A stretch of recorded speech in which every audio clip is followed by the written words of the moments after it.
ನಾನು ಈ ನಾನು ಅನ್ನೋದು ಬಿಡ್ಬೇಕಪ್ಪ ನೀವು. ಬಿಡ್ದು ಕೊಡ್ತೀನಿ ಯುವರ್ ಫ್ಯಾಮಿಲಿ ಐ ಆಮ್ ಅಲ್ಲೋ. ಆದ್ರೆ ಒಪ್ಕೋತೀನಿ, ಏನಂತ ಮಸಾಲೆ ಇಲ್ಲ ನನ್ನ ಲೈಫಲ್ಲಿ. ಏಯ್ ಗಂಡ್ಸರ್ ಮಾತಾಡುವಾಗ ನಿಂದೇನಿಲ್ಲ, ಹೋಗೊಳಗೆ. ಬೆಂಗಳೂರಿನ ರಿಚರ್ಡ್ ಲೂಯಿಸ್ಸು, 60 ಇವರ ವಯಸ್ಸು, ಹಿಡಿದರೆ ಗ್ಲಾಸು 90+. ಬೇರೆ ಲೈಫ್ ನೋಡೋದಲ್ಲ, ಹಿಂಗ್ ನೋಡಿದ್ರಲ್ಲ ಆಸಕ್ತಿ. ಆಮೇಲೆ ಏನ್ ಗೊತ್ತಾ, ತಕ್ಷಣ ಅವರು ಕೀರ್ತಿ ಇದು ಬಹಳ ಕಷ್ಟಕ್ಕೆ ತಂದಿರ್ತೀರಿ. ಆದ್ರೂ ಯಾಕೆ ಅಂತ ಕೇಳ್ಬೋದಾ ಸರ್ ಅದು? ಬೇಡ, ಜನ ಏನೋ ಅರ್ಥ ಮಾಡ್ಕೊತಾರೆ, ಸುಮ್ಮನೆ ಅವ್ರವ್ರ ಇಷ್ಟ. ಕೀರ್ತಿ ENT ಕ್ಲಿನಿಕ್ ವಿಸಿಟ್ ಮಾಡ್ತೀರಿ, ಮನ್ಸುಗೊಳ್ಳೆದು.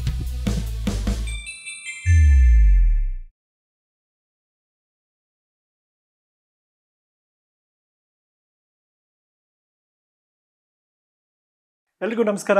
ಖುಷಿ ಆಯಿತು ಕೀರ್ತಿ ENT ಕ್ಲಿನಿಕ್ಗೆ ವಿಸಿಟ್ ಮಾಡಿದ್ದಕ್ಕೆ. ಇವರು ನಮ್ಮ ಕ್ಲಿನಿಕ್ಗೆ ಬರಬೇಕು ಅಂತ ಹಣೆ ಬರಹದಲ್ಲಷ್ಟೇ ಅಲ್ಲ, ಎಲ್ಲ ರೀತಿಯ ಯಾವ್ಯಾವ ಡೈರಿ, ಲೈಬ್ರರಿಲಿ ಎಲ್ಲೆಲ್ಲಿ ಏನೇನು ಬರಹಗಳಿದೆಯೋ ಎಲ್ಲ ಕಡೆ ಇತ್ತು. ನನಗೂ ಇವರು ತುಂಬ ಇಷ್ಟ, ಹಾಗಾಗಿ ನಾನು ಇವತ್ತು ಇವರ ಮನೆಗೆ ಬಂದಿದ್ದೀನಿ. ಅವರ ಬಗ್ಗೆ ಒಂದು ಚಿಕ್ಕ ವರ್ಣನೆ ಮಾಡಬೇಕು ಅಂದರೆ ಹೇಳೋಣ ಸರ್? ಹೇಳಿ.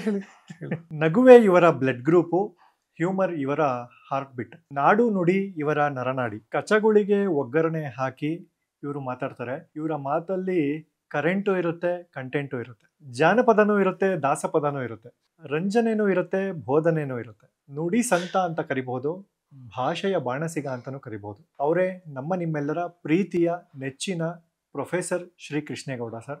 Sir, thank you so much. ನಮಸ್ಕಾರ.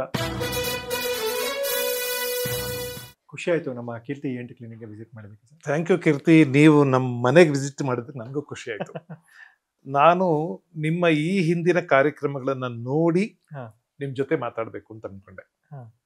ನಾನ್ ನಿಮ್ ಜೊತೆ ಮಾತಾಡ್ಬೇಕು, ಅದನ್ನ ನಾಡಿನ ಜನ ಎಲ್ಲ ನೋಡ್ಬೇಕು ಅನ್ನೋ ಆಸೆ ಏನಿಲ್ಲ ನನಗೆ. ನಿಮ್ ಜೊತೆ ಮಾತಾಡ್ಬೇಕು ಅಂತ ಅಷ್ಟೇ ಇಷ್ಟ. ಅಯ್ಯೋ, ಅದನ್ನ ಬೇಕಾದ್ರೆ ನೀವು ತೋರಿಸಿ, ಅದ್ ಬೇರೆ. ಆದ್ರೆ ನಿಮ್ ಜೊತೆ ಮಾತಾಡ್ಬೇಕು ಅನ್ನೋದಷ್ಟೇ ನನ್ನ ಇಷ್ಟ. ಯಾವಾಗ್ಲೂ ಮಾತಿಗೆ ಇನ್ಯಾರೋ ಅದನ್ನ ನೋಡ್ಬೇಕು ಅನ್ನೋ ಆಸೆ ಇಟ್ಕೊಂಡು ಮಾತಾಡ್ಬಾರ್ದು ನಾವು. ನಮ್ ಖುಷಿಗೆ ನಾವು ಮಾತಾಡ್ಬೇಕು ಅಷ್ಟೇ. ಹೌದು, ನಮ್ ಸಂತೋಷಕ್ಕೆ ನಾವು ಮಾತಾಡ್ಬೇಕು. ಹಿಂದಿನ ಕಾರ್ಯಕ್ರಮಗಳು ನಾನು ನೋಡಿ ಕೆಲವು ಕಾರ್ಯಕ್ರಮಗಳಂತೂ ತುಂಬಾ ಸಂತೋಷ ಆಯ್ತು. ಆಮೇಲೆ ಕೆಲವು ಬಹಳ ಒಳ್ಳೆಯ ಪ್ರತಿಭಾವಂತಿಯರನ್ನ ನಿಮ್ಮ ಚಾನೆಲ್ ನಲ್ಲಿ ಪರಿಚಯ ಮಾಡಿದ್ದೀರಿ, ಅಥವಾ ನೀವು ಪರಿಚಯ ಮಾಡಿದಿರಿ ಅನ್ನೋದಕ್ಕಿಂತ ಅವ್ರಾಗ್ಲೇ ಪರಿಚಯ ಆಗಿದ್ದಾರೆ. ಪರಿಚಯ ಆಗದೆ ಇರೋದು ಏನನ್ನೋ ನೀವು ಹೇಳಿದ್ದೀರಿ, ತೋರಿಸಿದ್ದೀರಿ. ಸಂತೋಷ. ಅದು ಮಾತಿಗೊಂದು ಆಂಬಿಯನ್ಸ್ ಇರ್ಬೇಕಂತಾರೆ, ಒಂದು ವಾತಾವರಣ ಇರ್ಬೇಕು. ಹೌದು. ಆಮೇಲೆ ಎದುರಿಗೆ ಕೂತವ್ರ ಜೊತೆ ಮಾತಾಡೋದಕ್ಕೆ ಇಷ್ಟ ಆಗ್ಬೇಕು, ಅವಾಗಷ್ಟೇ ಮಾತುಗಳು ಹೊರಡ್ತವೆ. ಸೊ ಮಾತು ಶುರು ಮಾಡೋಣ. ಬಹುಶಃ ನನ್ನ ಮಾತು ನಿಮ್ಗೆ, ನಿಮ್ಮ ಮಾತು ನನಗೆ ಇಷ್ಟ ಆಗುತ್ತೆ. ಆಮೇಲೆ ನಮ್ಮಿಬ್ಬರ ಮಾತು ಬೇರೆಯವ್ರಿಗೂ ಇಷ್ಟ ಆಗುತ್ತೆ ಅಂತ ಅನ್ಕೊಳ್ಳಿ. ಸರ್, ನಿಮ್ಮ ಮಾತಲ್ಲಿ ಒಂದು ಒಗ್ಗರಣೆ ಇರುತ್ತೆ ಸರ್. ಅದು ವೆಜಿಟೇರಿಯನ್ಸ್ಗೂ ಇಷ್ಟ, ನಾನ್ ವೆಜಿಟೇರಿಯನ್ಸ್ಗೂ ಇಷ್ಟ. ನಾನು ವೆಜಿಟೇರಿಯನ್ ಹೌದು, ನಾನು ವೆಜಿಟೇರಿಯನ್ ಹೌದು. ನಾನು ವೆಜಿಟೇರಿಯನ್ ಸರ್, ನಾನು. ಹೌದೌದು. ಈ ನಾನು ಅನ್ನೋದು ಬಿಡ್ಬೇಕಪ್ಪ ನೀವು.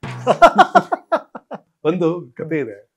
ರಾಮ ರಾವಣನ್ ಕೊಂದು ವನವಾಸ ಎಲ್ಲ ಮುಗಿಸಿ ಸೀತೆಯನ್ನು ಕರ್ಕೊಂಡು ವಾಪಸ್ ಬಂದ್ಮೇಲೆ ಕೌಸಲ್ಯ ರಾಮನ್ ಕೇಳಿದಂತೆ, ಮಗನೇ, ರಾವಣನನ್ನ ನೀನ್ ಕೊಂದಿಯಾ ಅಂತ. ಅಂತ. ಅದಕ್ಕೆ ರಾಮ ಹೇಳಿದ ಮಾತು, ಇಲ್ಲಮ್ಮ, ರಾವಣನನ್ನ ನಾನು ಕೊಂದಿತ್ತು ಅಂತ. ಅಹಂ. ರಾವಣನನ್ನ ನಾನು ಕೊಂದಿತ್ತು ಅಂತ. ಚೆನ್ನಾಗಿದೆ ಮಾತು. ವಾವ್. ಅದಕ್ಕೆ ನೀವು ಈ ನಾನು ಅನ್ನೋದು ಬಿಟ್ಬಿಟ್ಟು ಬರೀ ವೆಜಿಟೇರಿಯನ್. ಸರ್, ನಮ್ಮಲ್ಲಿ ಒಂದು ಸೆಗ್ಮೆಂಟ್ ಇದೆ ಸರ್, ಒಂದು ವಾಕ್ಯದಲ್ಲಿ ಉತ್ತರಿಸಿ ಅಂತ. ನಮ್ಗೆ ಆಲ್ರೆಡಿ ಗೊತ್ತು, ನೀವು ಕನ್ನಡದ ಪ್ರಾಧ್ಯಾಪಕರು, ನಿವೃತ್ತ ಪ್ರಾಂಶುಪಾಲರು, ನಿಮ್ಮ ಹೆಸರು ಕೃಷ್ಣೇಗೌಡ ಅಂತ. ಇದೆಲ್ಲವನ್ನು ನಾವು ಹೇಳೋದಕ್ಕಿಂತ ನಿಮ್ಮ ಬಾಯಲ್ಲಿ ಬಂದ ಅಥೆಂಟಿಸಿಟಿ ಅಂತ. ಅದಕ್ಕೆ ಒಂದು ವಾಕ್ಯದಲ್ಲಿ ಉತ್ತರಿಸಿ ಅಂತ ಒಂದು ಸೆಗ್ಮೆಂಟ್ ಸರ್. ನಿಮ್ಮ ಪೂರ್ತಿ ಹೆಸರು? ನನ್ನ ಪೂರ್ತಿ ಹೆಸರು ಎಂ ಕೃಷ್ಣೇಗೌಡ. ಎಂ ಅಂದ್ರೆ ನಮ್ಮ ತಂದೆಯವರ ಹೆಸರು Marigowda. Date of birth sir? 18 December 1958. ಹುಟ್ಟಿದ ಊರು? ಕನಗನಮರಡಿಯಿಂದ, ಮಂಡ್ಯ ಜಿಲ್ಲೆ, ಪಾಂಡುಪುರ ತಾಲೂಕಿನ ಒಂದು ಹಳ್ಳಿ. ಕ್ವಾಲಿಫಿಕೇಶನ್? MA ಕನ್ನಡ. ಸರ್, ನೀವೇನಾದ್ರು ಬಿಗ್ ಬಾಸ್ ಮನೆಗೆ ಹೋದ್ರೆ ಯಾರ್ಯಾರನ್ನ ಕರ್ಕೊಂಡು ಹೋಗ್ತೀರಾ? ನಿಮ್ಗೆ ಆಪ್ಷನ್ ಕೊಡ್ತಾರೆ ಬಿಗ್ ಬಾಸ್, ನಿಮ್ಗೆ ಯಾರನ್ನ ಬೇಕೋ ಕರ್ಕೊಂಡು ಬನ್ನಿ. ನನಗೆ ಒಂದಿಷ್ಟು ಒಳ್ಳೆ ಸ್ನೇಹಿತರಿದ್ದಾರೆ. ಅವರೆಲ್ಲ ಇದ್ರೆ ನಾವು ಬಿಗ್ ಬಾಸ್ ನ ಎಂಜಾಯ್ ಮಾಡ್ತೀವಿ. ನಾವು ಅಲ್ಲಿದ್ರು ಸಂತೋಷ ಪಡ್ಬೇಕಲ್ಲ.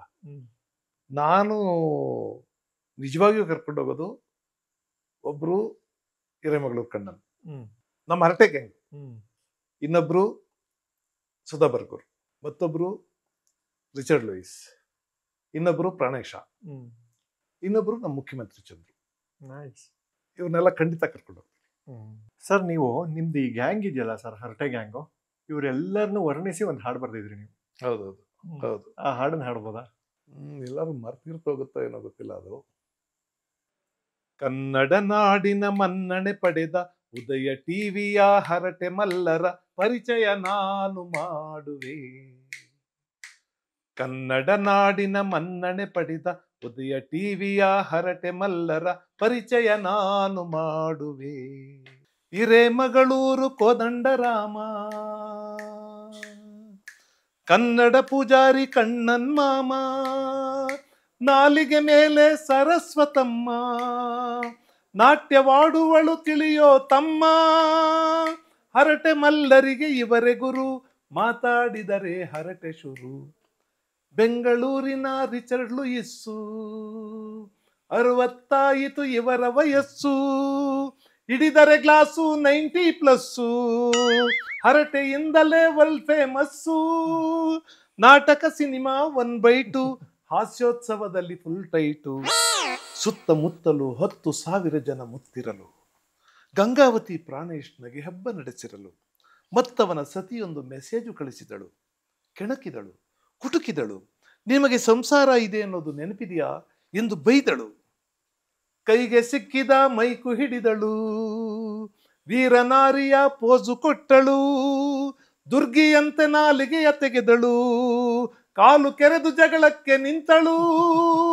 ಯಾರವಳು ಯಾರವಳು, ವೀರವನಿತೆ ಸುಧ ಬರಗೂರು, ಕೆಲಸ ಕಮ್ಮಿ ಬರಿ ಬಾಯ್ ಜೋರು. ಕನ್ನಡ ಮೇಷ್ಟ್ರು ಕೃಷ್ಣೇಗೌಡ, ಇವನ ಸಹವಾಸ ಬೇಡವೇ ಬೇಡ, ಮಾತಿನ ಮಲ್ಲ ಉಪಯೋಗವಿಲ್ಲ, ಒಡೆದರು ಬೆಲ್ಲ ಬಾಯಿ ಮುಚ್ಚಲ್ಲ, ಮಾತಿಗೆ ಮಾತು ಸವಾಲು, ಹರಟೆ ಶುರುವಾಯಿತು ಒಡಿಡೋಲು. ಕನ್ನಡ ನಾಡಿನ ಮನ್ನಣೆ ಪಡೆದ ಉದಯ ಟಿವಿಯ ಹರಟೆ ಮಲ್ಲರ ಚರಿತೆಯ ನಾನು ಹಾಡುವೆ, ಚರಿತೆಯ ನಾನು ಹಾಡುವೆ, ಚರಿತೆಯ ನಾನು ಹಾಡುವೆ. ಬಟ್ ನಂಗೆ ನಿಮ್ಮ ಮೇಲಿರೋ ಬೇಜಾರು ಏನು ಗೊತ್ತಾ ಸರ್, ನೀವು ಹೆಸರು ಕೃಷ್ಣ ಅಂತ ಇಟ್ಕೊಂಡಿರ, ಬಟ್ ರಾಮನ್ ಥರ ಆಡ್ತೀರಾ. ಒಂದು ಕಾಂಟ್ರವರ್ಸಿನೂ ಇಲ್ಲ ಸರ್, ನಿಮ್ಗೆ ಬೇಜಾರಾಗಲ್ಲ ನಿಮ್ಗೆ? ನಾನು ನಿಜ ಹೇಳ್ತೀನಿ, ನೀವು ಒಪ್ಬೇಕು. ನಾನು ಮದುವೆ ಆದ್ಮೇಲೆ ಸುಮ್ಮನೆ ಅನ್ಕೋತಿದ್ದೆ, ನಮ್ಮ ಮನೆಯವ್ರಿಗೂ ಹೇಳಿದೆ, ಲವ್ ಮಾಡಬೇಕಾಗಿತ್ತು ನಾನು, ಲವ್ ಮಾಡಬೇಕಾಗಿತ್ತು ನಾನು. ಆ ದಿನಗಳು ಏನೋ ಚೆನ್ನಾಗಿರ್ತವೆ, ನಮ್ ಕಲ್ಪನೆಯಲ್ಲಿ ಅವೆಲ್ಲ ಇವೆ. ಯಾರ್ಯಾರೋ ಕತೆ ಗೀತೆಗಳೆಲ್ಲ ಕೇಳಿದೀವಿ, ಕತೆಗಳನ್ನ ಓದಿದೀವಿ, ಸಿನಿಮಾಗಳಲ್ಲಿ ನೋಡಿದೀವಿ, ಅವು ಚೆನ್ನಾಗಿರ್ತವೆ. ಹಾಳಾಗಿ ಯಾಕೋ ಧೈರ್ಯ ಬರ್ಲಿಲ್ವೋ, ಮನ್ಸಾಗ್ಲಿಲ್ವೋ, ರೆಸ್ಟ್ ಮಾಡ್ಕೊಬಿಟ್ಟೆ ಅವಾಗ ಅಂತ ಅನ್ಸಲ್ಲ.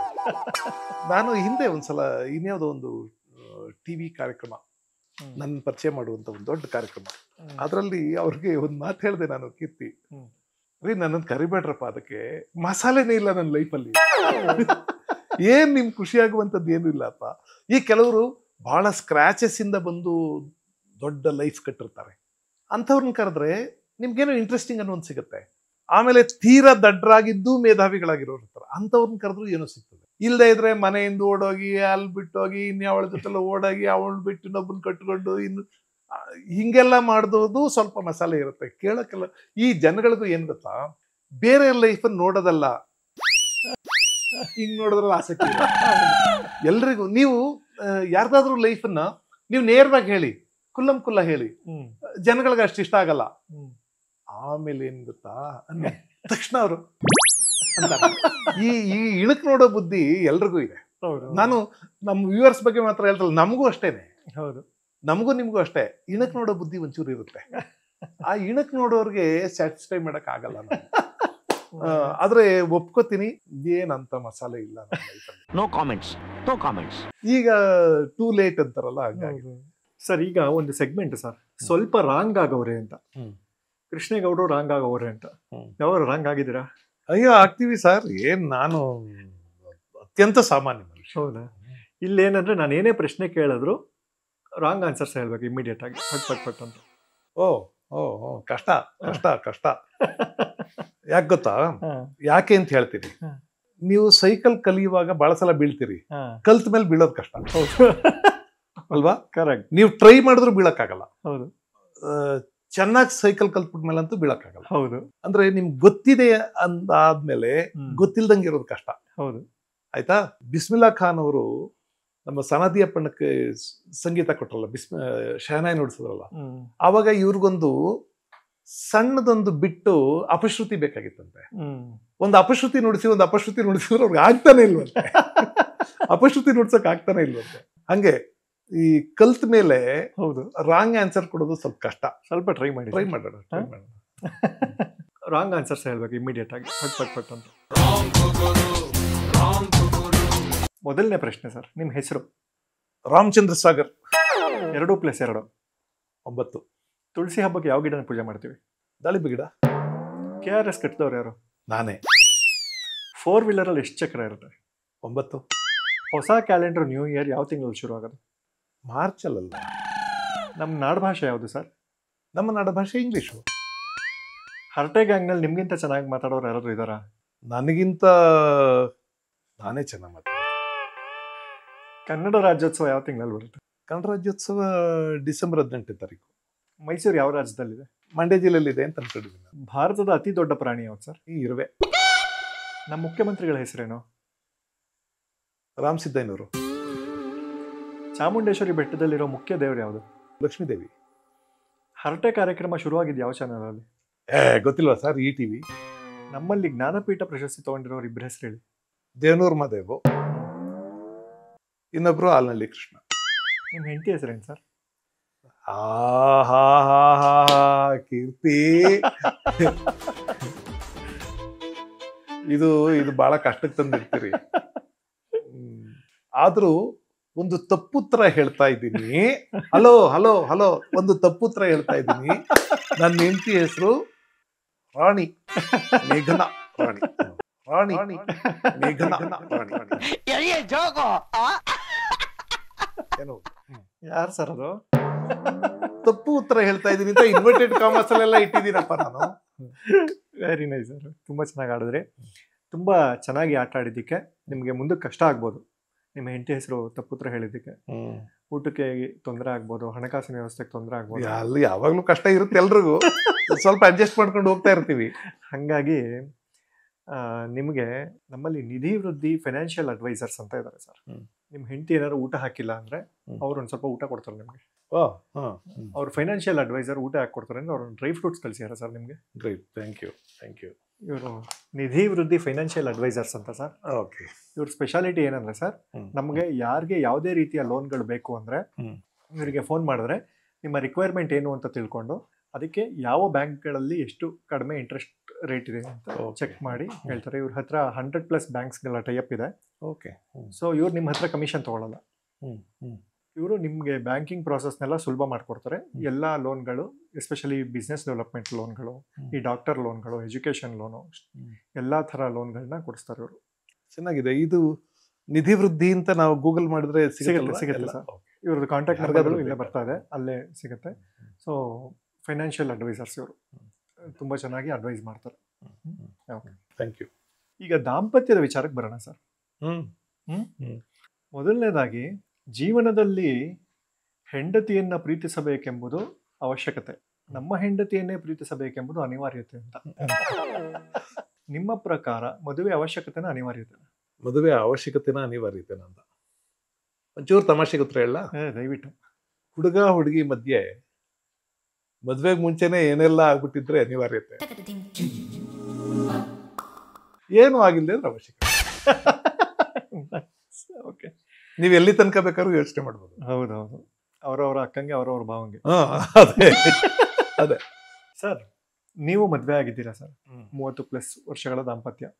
ಹೆಂಡತಿ ಬೈಯೋ ಪದಗಳು ಏನು ಸರ್ ಸಾಮಾನ್ಯವಾಗಿ? ನಿಮ್ಮ ಹೆಂಡತಿನ ನಿಮ್ಗೆ ಬೈದಿಯಾರ ಸರ್? ಯಾರ ಹೆಂಡತಿ ಯಾರಿಗೆ ಬೈದಿಲ್ಲ ಹೇಳಿ? ಯಾರ ಹೆಂಡತಿ ಅವ್ರ ಗಂಡಕ್ಕೆ ಬೈದಿಲ್ಲ ಹೇಳಿ? ಆಮೇಲೆ ಈ ಪ್ರಪಂಚದಲ್ಲಿ 100ಕ್ಕೆ 95 ಜನ ಹೆಂಡತಿಯರು ಬೈತಾರೆ, ಇನ್ನು 5 ಜನ ಹೆಂಡತಿಯರು ಬೈತಾರೆ, ಗಂಡದಿರು ಹೇಳಲ್ಲ ಅಷ್ಟೇ. ಹೌದು. ಸಾಮಾನ್ಯವಾಗಿ ಎಲ್ಲ ಹೆಂಡತಿಯರು ಬೈಯೋ ಪದಗಳು ಯಾವ್ಯಾವುದು ಸರ್? ನಾನೊಂದು ಮಾತು ಹೇಳ್ಬಿಡ್ತೀನಿ ಮುಂಚೆ. ಈ ಅಬ್ದುಲ್ ಕಲಾಂ ಇದಾರಲ್ಲ, ಹ್ಮ್ ಅವರು ಅನ್ಡಿಸ್ಪ್ಯೂಟೆಡ್ಲಿ ನಿರ್ವಿವಾದವಾಗಿ ಈ ದೇಶದ ಬಹಳ ದೊಡ್ಡ ಮನುಷ್ಯ, ಜ್ಞಾನಿ ಅಲ್ವಾ, ಮೇಧಾವಿ, ಗ್ರೇಟ್ ಸೈಂಟಿಸ್ಟ್ ಅಲ್ವಾ. ಹ್ಮ್. ಯಾಕೆ ಅಂದ್ರೆ ಅನ್ಡಿಸ್ಪ್ಯೂಟೆಡ್ಲಿ ಯಾಕೆ ಅಂದ್ರೆ ಅವ್ರು ಮದುವೆ ಆಗಿರ್ಲಿಲ್ಲ. ಮದುವೆ ಆಗ್ಬಿಟ್ಟಿದ್ರೆ ಇಡೀ ದೇಶ ಅವರು ಗ್ರೇಟ್ ಸೈಂಟಿಸ್ಟ್ ಅನ್ಲಿ, ಅವ್ರ ಹೆಂಡತಿ ಏನು ಗೊತ್ತಾಗಲ್ಲ, ಹೌದು. ಏನು ತಿಳಿಯಲ್ಲ, ಹೇಳಿದ್ದೇ ಹೇಳ್ತಾರೆ, ಮಾತಾಡಿದ್ದೇ ಮಾತಾಡ್ತಾರೆ, ಏನಕ್ಕೊಬ್ಳು ಹೆಂಡ್ತಿರೋಳು.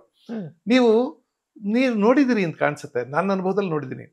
ಅವ್ರ ಗಂಡ ಕರ್ನಾಟಕದ chief administrative officer, chief secretary ಆಗಿರ್ತಾರೆ ಅಂತ ಇಟ್ಕೊಳ್ಳಿ, ಅಥವಾ ಯಾವುದೋ ಒಂದು ಜಿಲ್ಲೆಯ ಕಲೆಕ್ಟರ್ ಆಗಿರ್ತಾರೆ, ಡೆಪ್ಟಿ ಕಮಿಷನರ್ ಆಗಿರ್ತಾರೆ.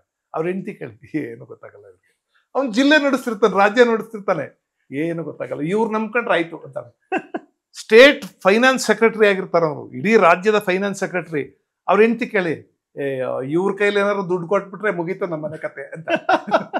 ಅವನು ಸ್ಟೇಟ್ ಫೈನಾನ್ಸ್ ಸೆಕ್ರೆಟರಿ, ಅವನಿಗೆ ಇಡೀ ಸ್ಟೇಟ್ ದುಡ್ಡು ಅವನ ಕೈಲಿ ಇರ್ತದೆ, ಅವ್ನು ನಡೆಸ್ತಾನೆ. ಇವ್ರ ಮನೇಲಿ ಮಾತ್ರ ಅವ್ರ ಇವ್ರ ಕೈಲಿ ದುಡ್ಡು ಕೊಟ್ರೆ ಮುಗೀತು ಇವ್ರ ಕತೆ, ನಮ್ಮ ಮನೇದು ನಾನು ಆಗೋತ್ತಕ್ಕೆ ಮ್ಯಾನೇಜ್ ಮಾಡ್ತಾ ಇದ್ದೀನಿ ಅಂತ. ಇದು ಎಲ್ಲ ಕಡೆನೂ ನಡೆಯುತ್ತೆ. ಅದರಿಂದ ಸಾಮಾನ್ಯವಾಗಿ ಮೈಲ್ಡ್ ಆಗಿ ಹೇಳೋದೇನು ಅಂದ್ರೆ ಹೆಂಡತಿ ಅದು ಬೈದಂಗೆನೆ. ಬೇರೆಯವ್ರಿಗೆ ಹೇಳೋದೇನಂದ್ರೆ ಇವ್ರಿಗೆ ಏನೋ ಗೊತ್ತಾಗಲ್ಲ, ಇವ್ರಿಗೆ ಏನು ಗೊತ್ತಾಗಲ್ಲಪ್ಪ, ಏನು ಗೊತ್ತಾಗಲ್ಲ ಅಂತ. ಅವ್ರಿಗೆ ಸಿಕ್ಕಿದಾಗ ನಿಮ್ಗೆ ಏನು ಗೊತ್ತಾಯ್ತದೆ ಅಂತ ಅಂತಾರೆ, ಹೊರಗಡೆ ಸಿಕ್ಕಿದಾಗ ಇವ್ರಿಗೆ ಏನು ಗೊತ್ತಾಗಲ್ಲ. ಆಮೇಲೆ ಈ ಗಂಡ ಹೆಂಡತಿ ಬೈದಾಡೋದಕ್ಕೆ ಅಂತ ಹೇಳಿದೆ, ಒಂದು ಜನಪದದಲ್ಲಿ ಒಂದು ಕತೆ ಇದೆ ಆ ಥರದ್ದು, ಸುಮ್ಮನೆ ಒಂದು ಸಣ್ಣ ಕತೆ. ಗಂಡ ಜಗಲಿ ಮೇಲೆ ಕೂತಿದ್ನಂತೆ, ಹೆಂಡತಿ ಬಾಗ್ಲಲ್ಲಿ ಬಂದು ನಿಂತಿದ್ಲು. ಹಿಂಗೆ ಯಾರೋ ಬಂದ್ರು, ಯಜಮಾನ್ರು ಕೂತ್ಬಿಟ್ರಿ, ಒಂದ್ ಮಾತಿತ್ತು ನಿಮ್ಮ ಹತ್ರ ಆಡೋದು ಅಂದ. ತಿರ್ಕೊಂಡು ಹೆಂಡತಿ ನೋಡ್ದಾಳೆ, ಏಯ್ ಗಂಡ್ಸರ್ ಮಾತಾಡುವಾಗ ನಿಂದೇನಿಲ್ಲ, ಹೋಗೊಳಗೆ ಅಂದ. ಅವಳು ಹಂಗೆ ನಿಂತಲು, ಪಾಟ್ ಅಂತ ಕಳ್ಕೊಂಡು ಒಟ್ಟೊಬ್ರು. ಸರಿ, ಇವನೇನೋ ಮಾತಾಡ್ಕೊಂಡು ಹೋದ. ಆಮೇಲೆ ಇವನ್ ಒಳಗೋದ, ಹೆಂಡತಿ ಹೊಡೆದ್ಲು,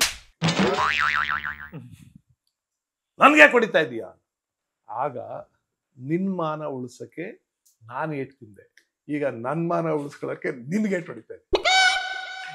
ಅದರಿಂದ ಇವೆಲ್ಲ ಇರ್ತವೆ, ಹೊರಗಡೆ ಇದ್ದಂಗೆ ಒಳಗಿರೋದಿಲ್ಲ, ಒಳಗಿದ್ದಂಗೆ ಹೊರಗಿರೋದಿಲ್ಲ ಎಲ್ಲ ಸಂಸಾರದಲ್ಲೂ. ಒಂದೊಂದ್ಸಲ ಗಂಡನ್ ಮಾನ ಉಳಿಸ್ಕೊಳಕ್ ಸುಮ್ನಿರ್ತಾರೆ, ಒಂದೊಂದ್ಸಲ ತಮ್ಮ ಮಾನ ಉಳಿಸ್ಕೊಳಕ್ ಬೈತಾರೆ. ಅದರಿಂದ ಇವೆಲ್ಲ ಎಲ್ಲ ಕಡೆ ನಡೀತವೆ.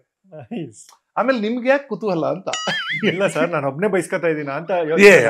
ಅವೆಲ್ಲ ಏನಿಲ್ಲ, ನಿಮ್ ಜೊತೆ ಇಡೀ ಸಮಸ್ತ ನಾಡಿನ ಜನರು, ಸಮಸ್ತ ದೇಶದ ಜನರು, ಸಕಲ ವಿಶ್ವದ ಜನರು ಇದ್ದಾರೆ. ನಾನು ಏಕಾಂಗಿ ಅಲ್ಲ, ನೀವು ಏಕಾಂಗಿ ಅಲ್ಲ. ಸರ್, ನಿಮ್ಮ ಮಾತು, ನೀವು ಮಾತಾಡೋದು ನೋಡಿದ್ರೆ ಯಾವುದೋ ಕವಿತೆ ಕೇಳ್ದಂಗೆ ಆಗುತ್ತೆ ಸರ್.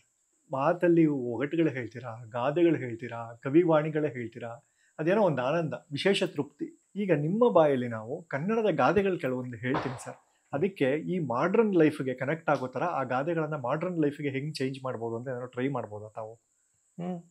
ನೋಡೋಣ, ಟ್ರೈ ಮಾಡೋಣ. ಎಲ್ಲ ಚಾಲೆಂಜು ತಗೊಳಕ್ಕಾಗಲ್ಲ, ಟ್ರೈ ಮಾಡೋಣ. ಸರ್, ಊರ್ ಹೋಗು ಅನ್ನತ್ತೆ, ಕಾಡ್ ಬಾ ಅನ್ನತ್ತೆ. ಬಹಳ ಡಿಸ್ಗಸ್ಟ್ ಆದವ್ರಿಗೆ ಮನೆ ಹೋಗು ಅನ್ನತ್ತೆ, ಬಾರ್ ಬಾ ಅನ್ನತ್ತೆ, ಮನೆ ಹೋಗು ಅನ್ನತ್ತೆ, ಬಾರ್ ಬಾ ಅನ್ನತ್ತೆ. ಕೈ ಕೆಸರಾದ್ರೆ ಬಾಯಿ ಮೊಸರು, ವೀಕೆಲ್ಲ ಕೆಸರಾದ್ರೆ ವೀಕೆಂಡಲ್ ಮೊಸರು. ಈ ಕಾಲಕ್ಕೆ ಹೌದು. ವೀಕೆಲ್ಲ ಕೆಸರಾದ್ರೆ ವೀಕೆಂಡಲ್ ಮೊಸರು. ಕತ್ತೆಗೆ ಏನ್ ಗೊತ್ತು ಕಸ್ತೂರಿ ಪರಿಮಳ, ಅತ್ತೆಗೆ ಏನ್ ಗೊತ್ತು ಸೊಸೆಗಿರೋ ತಾಳ್ಮಳ. ವೇದ ಸುಳ್ಳಾದ್ರೂ ಗಾದೆ ಸುಳ್ಳಾಗದು, ಮಾತ್ ಸುಳ್ಳಾದ್ರೂ ಕತೆ ಸುಳ್ಳಾಗದು. ಬೆಳ್ಳಗಿರೋದೆಲ್ಲ ಹಾಲಲ್ಲ, ರೆಡ್ ಆಗಿರೋದೆಲ್ಲ ಬ್ಲಡ್ ಅಲ್ಲ. ಆಕಾಶ ನೋಡೋಕೆ ನೂಕು ನುಗ್ಲಿ ಯಾಕೆ, ಇಂಟರ್ನೆಟ್ ನೋಡೋಕೆ ಇಣಕ್ ನೋಡೋದಕ್ಕೆ. ನೀವು ವೈಫೈ ಇದ್ರೆ ನಿಮ್ಗೆ ನೆಟ್ ಪ್ಯಾಕ್ ಇದ್ರೆ ಬರುತ್ತಲ್ಲ. ನೈಸ್. ಚಿಂತೆ ಇಲ್ದವನ್ಗೆ ಸಂತೆ ಹೇಳು ನಿದ್ದೆ. ಒಂಚೂರು ಅಸಭ್ಯವಾಗಿದೆ, ಬೇಜಾರು ಮಾಡ್ಕೋಬೇಡಿ. ಮದುವೆ ಆಗದಿರೋನು ಮಧ್ಯಾಹ್ನದ ಹೊತ್ತು ನಿದ್ದೆ. ಯಾಕೆ ಅಂತ ಕೇಳ್ಬೋದಾ ಸರ್? ಅದು ಬೇಡ, ಜನ ಏನೋ ಅರ್ಥ ಮಾಡ್ಕೋತಾರೆ, ಸುಮ್ಮನೆ ಅವ್ರವ್ರ ಇಷ್ಟ. ಸರ್, ಇವಾಗ ಒಂದೇ ಪದದಲ್ಲಿ ಉತ್ತರಿಸ್ಬೇಕು ಸರ್. ಒಂದೇ ಪದನ ಒಂದು ವಾಕ್ಯನ? ಒಂದು ವಾಕ್ಯ ಅಥವಾ ಒಂದು ಪದ. ಒಂದು ಪದ, ಆದಷ್ಟು ಕಡಿಮೆ. ಓಕೆ. ದೇವರು ನಂಬಿದವ್ರಿಗಷ್ಟೇ, ಗಂಡ ಹೆಂಡ್ತಿಗಷ್ಟೇ. ಇನ್ಯಾರಿಗೂ ಗಂಡ ಆಗಕ್ಕಾಗಲ್ವ? ಗಂಡ ಅಂದ್ರೆ ಹೆಂಡ್ತಿಗಷ್ಟೇ. ಹಾಸ್ಯ ನಗೋರ್ಗಷ್ಟೇ. ಹೆಂಡತಿ ಅದೇ ಉತ್ತರ, ಗಂಡನ್ಗಷ್ಟೇ. ಕನ್ನಡ ನನ್ನ ಬದುಕು, ನನ್ನ ಕಣ್ಣು, ಕಿವಿ, ಬಾಯಿ, ಮನಸ್ಸು ಎಲ್ಲ. ಡಾಕ್ಟರ್ ರಾಜ್ಕುಮಾರ್ ಅಗೆದಷ್ಟು ಆಳ, ತಿಳಿದಷ್ಟು ಅಗಾಧ, ಅನುಭವಿಸಿದಷ್ಟು ಗಾಢ. ಸಿನಿಮಾ ಈ ಜಗತ್ತಿನಿಂದ, ಈ ಜಗತ್ತಿನ ಕಾರ್ಪಣ್ಯಗಳಿಂದ ಹೊರಗೋಗಕ್ಕಿರುವಂತ ಒಂದು ಮಾರ್ಗ. ರಾಜಕೀಯ ರಾಜಕೀಯಕ್ಕೆ ಇಳಿಯೋದು ಅಂತಾರಲ್ಲ, ಅದಷ್ಟು ಲೋ ಲೆವೆಲ್ ಅಲ್ಲಿ ಇದೆಯಾ ಅಂತ. ಮರ್ಯಾದೆ ಇದ್ದರೆ ರಾಜಕಾರಣ ಮಾಡು ಕಾಯ್ತದ. ರಾಜಕೀಯಕ್ಕೆ ಹತ್ತಿದ್ರು ಅಂತ ಯಾರು ಹೇಳೋದಿಲ್ವಲ್ಲ, ಅವ್ನು ರಾಜಕೀಯಕ್ಕೆ ಇಳಿದು ಬಿಟ್ಟ ಅಂತಾರೆ. ಇಳಿದ ಕೆಳಗಡೆ ಲೆವೆಲ್ ಕೆಳಗೆ ಎಂತ ಆಯ್ತು? ಹೌದು. ಹಳ್ಳಿ ಹಳ್ಳಿ ಬಹುಶಃ ನಾಳೆಯ ನಗರ, ಸಿಟಿ ನೆನ್ನೆಯ ಹಳ್ಳಿ. ಪ್ರೀತಿ ಪ್ರೇಮ ಬಿದ್ದವ್ರು ಯಾರು ಎದ್ದು ಬಂದಿಲ್ಲ. ಈ ಪ್ರಪಂಚದಲ್ಲಿ ಪ್ರೀತಿ ಪ್ರೇಮ ಅನ್ನೋದು ಪುಸ್ತಕದಲ್ಲಿ ಬಂದೈತೆ ಅಂತ ಪ್ರೂವ್ ಆಗೋಯ್ತು. ಸೋಷಿಯಲ್ ಮೀಡಿಯಾ ಆಕ್ಟಿವ್ ಆಗಿರೋರ್ಗಷ್ಟೇ. ಪ್ರೊಫೆಸರ್ ಕೃಷ್ಣೇಗೌಡ ಕನ್ನಡದ ಒಬ್ಬ ನಮ್ರ ಮಿಸ್ಟ್. ನೀವು ಅಣ್ಣವ್ರ ಅಭಿಮಾನಿ ಅಂತ ಇಡೀ ಕರ್ನಾಟಕಕ್ಕೆ ಗೊತ್ತು ಸರ್. ಒಂದು ಬಬ್ರುವಾಹನ ಡೈಲಾಗ್. ಕನ್ನಡದಿಂದ ರಾಜ್ಕುಮಾರ್, ರಾಜ್ಕುಮಾರಿಂದ ಕನ್ನಡ ಧನ್ಯವಾಯ್ತು ಅಂತ ಅನ್ಸುತ್ತೆ. ಏನು ಪಾರ್ಥ, ಕೆಂಗಣ್ಣಿನಿಂದ ಕೆಕ್ಕರಿಸಿ ನೋಡಿ ನನ್ನನ್ನು ಗೆಲ್ಲಲಾರೆ. ಈಗ ಆ ಶಕ್ತಿ ನಿನ್ನಲ್ಲಿಲ್ಲ. ಪರಮ ಪತಿವ್ರತೆಯನ್ನು ನಿಂದಿಸಿದ ಮರುಕ್ಷಣವೇ ನಿನ್ನ ಪುಣ್ಯವೆಲ್ಲ ಉರಿದು ಹೋಗಿ ಪಾಪದ ಮೂಟೆ ನಿನ್ನ ಹೆಗಲು ಹತ್ತಿರೆ. ಎತ್ತು ನಿನ್ನ ಗಾಂಡೀವ, ಹೂಡು ಪರಮೇಶ್ವರನು ಕೊಟ್ಟ ಆ ನಿನ್ನ ಪಾಶುಪತಾಸ್ತ್ರ. ಶಿವನನ್ನು ಗೆದ್ದ ನಿನ್ನ ಶೌರ್ಯ ಪರಾಕ್ರಮ ನನಗೂ ಸ್ವಲ್ಪ ತಿಳಿಯಲಿ, ಅಥವಾ ಶಿವನನ್ನು ಗೆದ್ದೆ ಎಂಬ ಅಹಂಕಾರ ನನ್ನಿಂದಲೇ ಮಣ್ಣಾಗಲಿ. ಮದಾಂಧ, ಅವರಿವರನ್ನು ಕೊಂದೆ ಎಂದು ಸೊಕ್ಕಿನಿಂದ ಮೆರೆಯುವ ಮೂರ್ಖ. ಸುರಲೋಕಕ್ಕೆ ಸೋಪಾನ ಕಟ್ಟಿ ಮತ್ಸ್ಯಯಂತ್ರವನ್ನು ಭೇದಿಸಿ ರಣಾಂಗಣದಲ್ಲಿ ವೀರವಿಹಾರ ಮಾಡಿದ ಈ ಪಾರ್ಥನ ಪರಾಕ್ರಮ ನಿನಗೇನು ತಿಳಿದಿದೆಯೋ? ಆ ಭಾಷೆಯ ಬಾಗು ಬಳುಕುಗಳು ನೋಡಿ, ಅದರ ಲಯ ವಿನ್ಯಾಸ ನೋಡಿ, ಎಷ್ಟು ಭಾಷೆಯನ್ನ ಅನುಭವಿಸಿ ಆಡಿದಾಗ ಆ ಭಾಷೆಗೆ ಆ ಥರದೊಂದು ಸೌಂದರ್ಯ ಬರುತ್ತೆ. ಹೌದು, ಪಾತ್ರಗಳನ್ನು ಅಷ್ಟೇ ಅನುಭವಿಸ್ಬೇಕು, ಅಭಿನಯಿಸಬಾರ್ದು ಅಂತಾರೆ. One and only Rajkumar, one and only. ಇನ್ನೊಬ್ಬ ಹಂಗೆ ಹೇಳೋಕ್ಕಾಗತ್ತೆ ಅಂತ ನನಗೆ ಅನ್ಸೋದಿಲ್ಲ. ಹೌದು. ನಾನಾರು ಕಶ್ಯಪ ಬ್ರಹ್ಮನ ಮಗ, ತಿಥಿಗರ್ಭ ಸಂಜಾತ, ಚತುರ್ಮುಖ ಬ್ರಹ್ಮನ ಮೊಮ್ಮಗ. ಆದಿತ್ಯ ಮಕ್ಕಳ ಅಟ್ಟಹಾಸವನ್ನು ಸುಟ್ಟು ಆದಿತ್ಯನ ಅಟ್ಟಹಾಸವನ್ನು ಮೆಟ್ಟಿ ಹಾಕಿದ ಸಾಹಸಿ. ಅತಳ ವಿತಳ ಸುತಳ ತಳಾತಳ ಮಹಾತಳ ರಸಾತಳ ಪಾತಾಳಗಳೆಲ್ಲವನ್ನೂ ಬರೀ ಮುಷ್ಟಿಯಲ್ಲಿ ಹಿಡಿದಿಟ್ಟ ಪರಾಕ್ರಮಶಾಲಿ. ಅಡಿ ಇಟ್ಟರೆ ನಡುಗುವುದು ಭೂಮಿ, ತಲೆ ಎತ್ತಿದರೆ ಬೆಚ್ಚುವುದು ಭಾನು, ಕೈ ಎತ್ತಿದರೆ ನಡುಗುವುದು ಸೃಷ್ಟಿ. ಇಡೀ ಚತುರ್ಮುಖ ಬ್ರಹ್ಮನ ಸೃಷ್ಟಿಯೇ ನನ್ನ ಆಜ್ಞೆಯನ್ನು ಪಾಲಿಸುತ್ತಿರುವಾಗ ಯಕ್ಕಶ್ಚಿತ್ ನನ್ನ ಮಗ, ನಾ ಜನ್ಮ ಕೊಟ್ಟ ಮಗ, ನನ್ನ ವಂಶದ ಆಶಾಜ್ಯೋತಿಯಿಂದ ನನ್ನ ಬದುಕಿಗೆ ನೆಮ್ಮದಿ ಇಲ್ಲವೆಂದರೆ ಛೀ, ಇದು ಒಂದು ಬದುಕೆ, ಇದು ಒಂದು ಜನ್ಮವೇ. ಆ ಬೇಗುದಿ ಇದೆಯಲ್ಲ, ಹೌದು, ನನ್ನಂಥ ನನಗೆ ನಾನು ಹೆತ್ತ ಮಗನಿಂದ ಇಂಥ ಭ್ರಮ ನಿರಸನ, ಇಂಥ ಅಹಂಕಾರ ಭಂಗ ಆಗುತ್ತೆ ಅನ್ನೋದಿದೆಯಲ್ಲ, ಆ ಬೇಗುದಿಯನ್ನ ಮಾತಿನಲ್ಲಿ, ಮನಸ್ಸಿನಲ್ಲಿ, ಮುಖದಲ್ಲಿ, ಎಲ್ಲದರಲ್ಲೂ ಹೇಳೋದು ರಾಜ್ಕುಮಾರ್ಗೆ ಸಾಧ್ಯ. ಅದರಿಂದಾನೇ ಕನ್ನಡವನ್ನೇ ಬದುಕುವ ನಮ್ಮಂಥವರಿಗೆ ರಾಜ್ಕುಮಾರ್ ಒಂದು ರೋಲ್ ಮಾಡಲಿ. ಹೌದು ಸರ್, ನೀವು ಪ್ರಾಧ್ಯಾಪಕರು ಮತ್ತು ನಿವೃತ್ತ ಪ್ರಾಂಶುಪಾಲರಾಗಿರೋದ್ರಿಂದ ಈ ಕಾಲೇಜ್ದು ಬೆಂಚ್ಗಳ ಬಗ್ಗೆ ಮಾತಾಡ್ಬೇಕು ಸರ್. ನಾನು ಕೆಲವರು ಫಸ್ಟ್ ಬೆಂಚಲ್ಲಿ ಕೂತಿರೋರು ಯಾವುದೋ ಕಂಪ್ನಿಲಿ ಬಾಸ್ಗಳಾಗಿರ್ತಾರೆ, ಲಾಸ್ಟ್ ಬೆಂಚಲ್ಲಿ ಕೂತಿರೋರು ರಾಜಕಾರಣಿಗಳಾಗ್ಬಿಡ್ತಾರೆ. ಈ ಮಧ್ಯದಲ್ಲಿ ಕೂತಿರೋರ ಕಥೆ ಏನು ಸರ್? ಅದೊಂದು ಸೇಯಿಂಗ್ ಇದೆ, ನಿಮ್ಗೆ ಗೊತ್ತಿರ್ಬೇಕೇನೋ. ಈ ಫಸ್ಟ್ ಬೆಂಚಲ್ಲಿ ಕೂತಿರ್ತಾರಲ್ಲ, ಅವರೆಲ್ಲ ಸಾಮಾನ್ಯವಾಗಿ 80ರಿಂದ 100 ಮಾರ್ಕ್ಸ್ ತಗೋತಾರಂತೆ. ಅವರೆಲ್ಲ ಯಾರೋ ಆಫೀಸರ್ಗಳಾಗಿರ್ತಾರೆ. ಎರಡನೇ ಸಾಲಿನಲ್ಲಿ ಕೂತಿರ್ತಾರಲ್ಲ, ಅವರು 60ರಿಂದ 80 ತಗೊಳ್ಳೋರು ಇರ್ತಾರಲ್ಲ, ಅವರು ಆಫೀಸ್ಗಳಲ್ಲಿ ಇವ್ರಿಗೆ ಸಹಾಯಕರಾಗಿರ್ತಾರಂತೆ, ಸಣ್ಣ ಸಣ್ಣ ಆಫೀಸರ್ಸ್ ಆಗಿರ್ತಾರೆ. ಈ 40ರಿಂದ 60 ನಂಬರ್ ತಗೊಳ್ಳೋರು ಇರ್ತಾರಲ್ಲ, ಅವರು ಕ್ಲರ್ಕು ಗಿರ್ಕು ಏನೋ ಆಗಿರ್ತಾರೆ. ಈ ಫೇಲ್ ಆಗಿರ್ತಾರಲ್ಲ, ಅವರು ಇವರೆಲ್ಲರನ್ನು ಕಂಟ್ರೋಲ್ ಮಾಡ್ತಾರೆ. ಸ್ಕೂಲ್ಗೆ ಹೋಗಿರಲ್ವಲ್ಲ, ಅವರನ್ನು ಕಂಟ್ರೋಲ್ ಮಾಡ್ತಾರೆ. ಇದು ಸಿಸ್ಟಮ್. ಈ ಗೌರ್ಮೆಂಟ್ ಸ್ಕೂಲ್ ಮಕ್ಕಳಿಗೂ ಪ್ರೈವೇಟ್ ಸ್ಕೂಲ್ ಮಕ್ಕಳಿಗೂ ಇರೋ ವ್ಯತ್ಯಾಸ ಏನು ಸರ್? ಗೌರ್ಮೆಂಟ್ ಸ್ಕೂಲ್ ಮಕ್ಕಳು ಪಾಠಕ್ಕಿಂತ ಹೊರಗಿಂದನೇ ಹೆಚ್ಚ ಕಲಿತಾರೆ, ಪಾಠದ ಹೊರಗಿಂದನೇ ಹೆಚ್ಚ ಕಲಿತಾರೆ. ಪ್ರೈವೇಟ್ ಸ್ಕೂಲ್ ಮಕ್ಕಳು ಹೊರಗಿನದಕ್ಕಿಂತ ಪಾಠದೊಳಗಿರೋದನ್ನ ಹೆಚ್ಚ ಕಲಿತಾರೆ, ಟೆಕ್ಸ್ಟ್ ಬುಕ್ ಅನ್ನು ಕಲಿತಾರೆ. ಹೌದು, ನಾಲೆಡ್ಜು ಮತ್ತು ಕಾಮನ್ ಸೆನ್ಸ್. ಹೌದು ಸರ್, ನಿಮ್ಮ ಕುಟುಂಬ? ನನ್ನ ಕುಟುಂಬ ಬಹಳ ದೊಡ್ಡದು. ನಾವು ಸಾಮಾನ್ಯವಾಗಿ ಕುಟುಂಬ ಅಂತಂದಾಗ ಹೆಂಡತಿ ಮಕ್ಕಳ ಬಗ್ಗೆ ಮಾತ್ರ ಮಾತಾಡ್ತೀವಿ. ಬಟ್ ಇದನ್ನ ಜಾಸ್ತಿ ಎಳ್ಕೊಂಡೋದ್ರೆ ಮುಂದಿನ ತಲೆಮಾರಿಗೆ your family, I am alone, my ಅವಳು ಇದ್ದಾರೆ ಅಷ್ಟೇ ಮನೆಯಲ್ಲಿ, ನಾನು ಇದ್ದೀನಿ, ಅವಳು ಇದ್ದಾಳೆ ಅಷ್ಟೇ. ಅವಳಿಗೂ ಕೇಳಿ, I am alone at home, husband ಅವರು ಇದ್ದಾರೆ, ಹಿ ಲಿವ್ಸ್ ವಿತ್ ಮೀ, ಹಂಗಾಗ್ಬಿಡುತ್ತೆ. ಫ್ಯಾಮಿಲಿ ಎನ್ನುವಾಗ ನೀವು ಸ್ವಲ್ಪ ವಾಸ್ತಾಗಿ ಯೋಚನೆ ಮಾಡಬೇಕು ಅಂತ ಆಸೆ ನನಗೆ, ಯಾರೇ ಆದರೂ. ಆದರೆ ನೀವು ಕೇಳ್ತಿರೋ ಪ್ರಶ್ನೆ ಸರಿಯಾಗಿದೆ. ಈಗ ನನ್ನ ಫ್ಯಾಮಿಲಿ ಅಂದರೆ ತಕ್ಷಣಕ್ಕೆ ಹೇಳಬೇಕಾದ ಫ್ಯಾಮಿಲಿ, ನನ್ನ ಮಡದಿ ಶ್ರೀಮತಿ ಕಲ್ಪನಾ, ನನಗಿಬ್ಬರು ಹೆಣ್ಮಕ್ಳು. ದೊಡ್ಡವಳ ಹೆಸರು ಸಿಂಚನ ಸುಗಂಧಿನಿ, ಚಿಕ್ಕವಳ ಹೆಸರು ಸುಗಮ ಸುಹಾಸಿನಿ. ಇಬ್ಬರು ಅಳಿಯಂದಿರು, ದೊಡ್ಡ ಅಳಿಯ ಪುನೀತ್, ಚಿಕ್ಕಳಿಯ ಸೂರ್ಯ. 4 ಜನ ಮೊಮ್ಮಕ್ಕಳಿದ್ದಾರೆ. ಮೊದಲನೇ ಮಗಳಿಗೆ ಮೊದಲನೇ ಒಂದು ಗಂಡು ಮಗ, ಎರಡನೇವಳು ಹೆಣ್ಮಗಳು. ನಮ್ಮ ಮನೇಲಿ ಎಲ್ಲ ಹೆಸರುಗಳು ಸಕಾರ. ಸಕಾರ ಅಂದ್ರೆ ಪಾಸಿಟಿವ್ ಅಂತಾನೂ ಅರ್ಥ ಇದೆ, ಸಕಾರಾತ್ಮಕವಾಗಿರೋದು. ಹೌದು.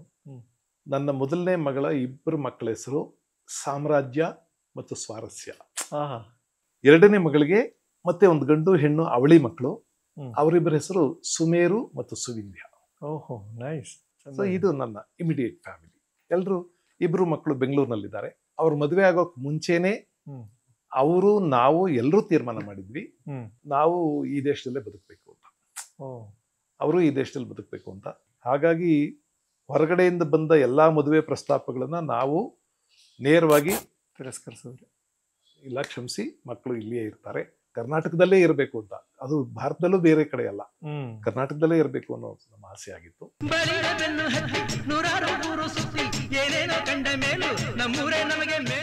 ಮಕ್ಕಳಿಗೂ ಅದೇ ಆಸೆ ಇತ್ತು, ಹಾಗಾಗಿ ಬೆಂಗಳೂರಿನಲ್ಲಿದ್ದಾರೆ. ಏನಂದ್ರೆ ಸರ್, ನೀವು ಮೇಷ್ಟ್ರು, ನಿಮ್ಮ ಮಕ್ಕಳು ಇಬ್ರು ಹೆಣ್ಮಕ್ಳು ಅಂತ ಹೇಳಿದ್ರಿ. ಅವ್ರ ಹೆಸರುಗಳು ತುಂಬಾ ಚೆನ್ನಾಗಿದೆ, ಇಷ್ಟ ಆಯ್ತು ನಂಗೆ.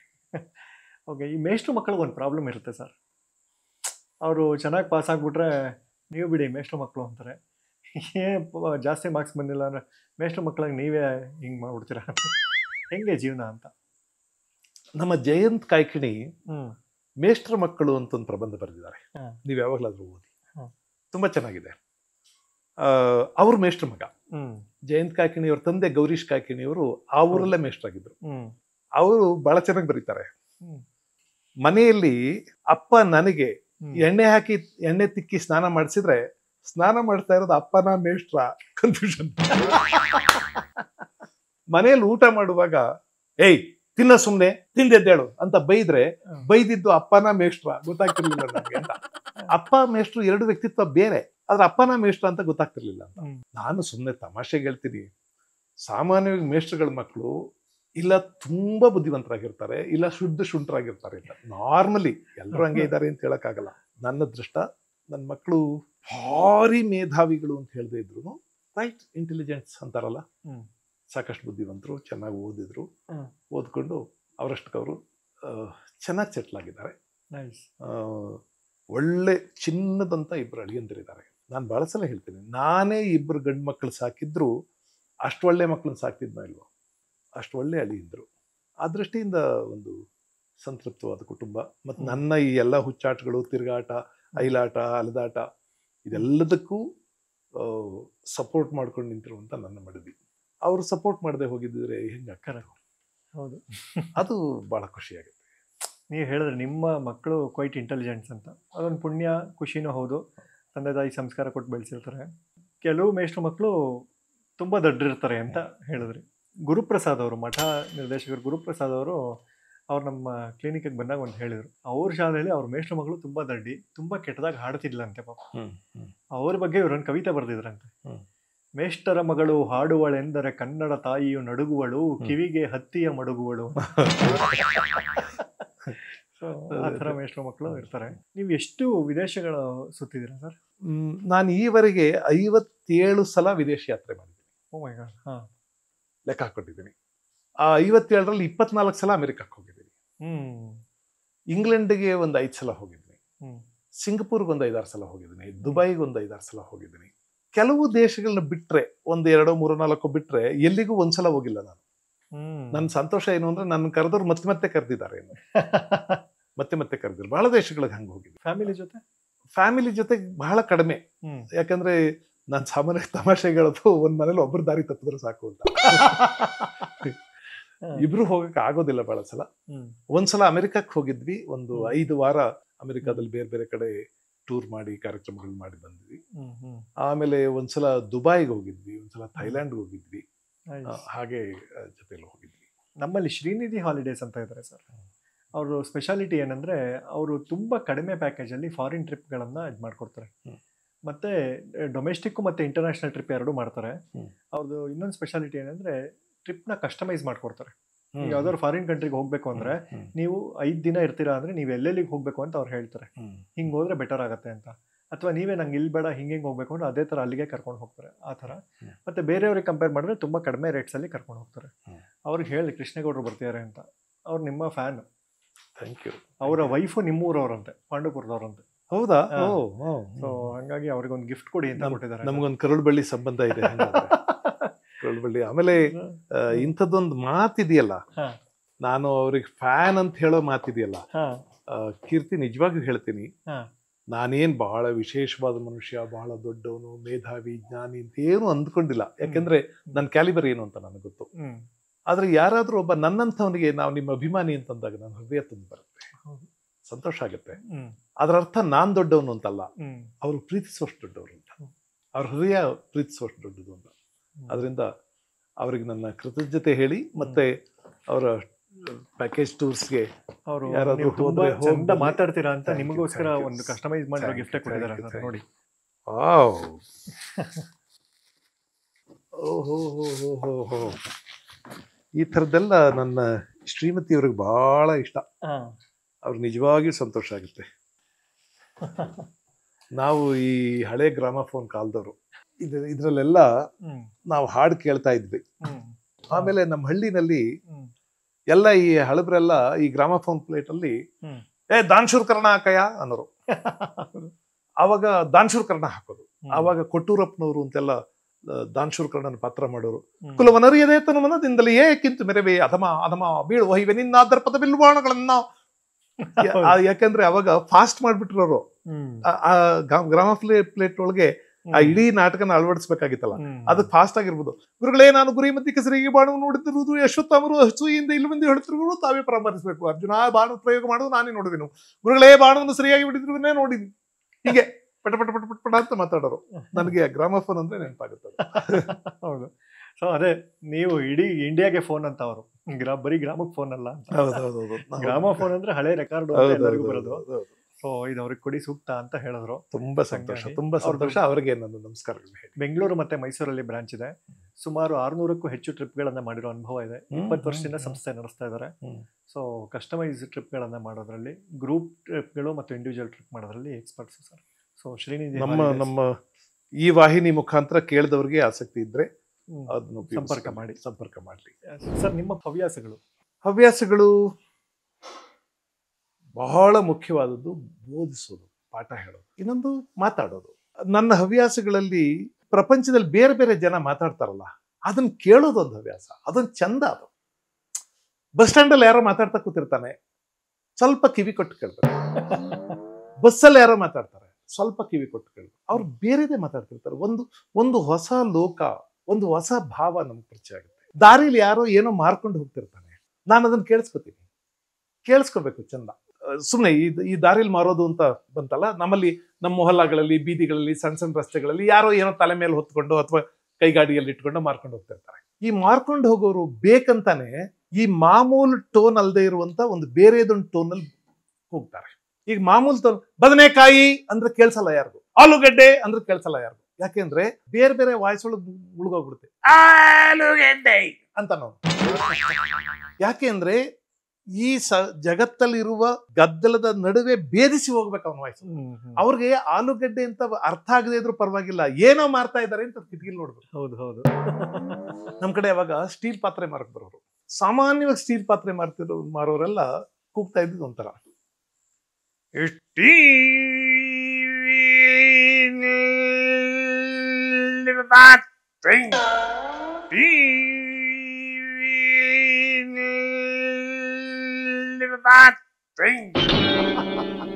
ನಿಮ್ಗೆ ಗೊತ್ತಾಗಿಲ್ಲ ಅದೇನು ಅಂತ.